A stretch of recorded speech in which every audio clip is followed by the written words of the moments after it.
আর যখন আমাদের মৃত্যু সম্পন্ন হয়, যখন মৃত্যুর দূত এসে আমাদের আত্মাকে নিয়ে চলে যায়, ঠিক পরবর্তী মুহূর্তে আমাদের মৃত্যু পরবর্তীর প্রথম ধাপ বা প্রথম মুহূর্ত শুরু হয়, যেখানে কোনো শব্দ নেই, পরিচিত মুখ নেই, শুধু এক নীরব বাস্তবতা। আপনি ভেবেছিলেন সব শেষ হয়ে গেছে, কিন্তু মৃত্যুর পর যে একটা শুরু হয়েছে সেটাই প্রথম শুরু, সেটাই আসল শুরু। এমন এক জীবনের যেখানে সময় আর নেই। কুরআন বলে, তোমাদের মৃত্যু হলে তোমাদের ফিরিয়ে আনা হবে তোমাদের প্রভুর দিকে। সূরা আল আনাম ৬০ নম্বর আয়াত। আপনি এখন আপনার দেহের দিকে তাকিয়ে আছেন, সেই মুখ যেটাকে নিয়ে এত অহংকার ছিল, সেই দেহ যেটাকে সাজাতে এত সময় দিয়েছিলেন, এখন সেটাই নিস্তব্ধ।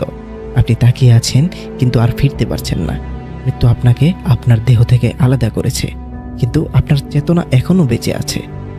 এখন আপনার চোখ খুলে গেছে, কিন্তু অনেক দেরি হয়ে গেছে।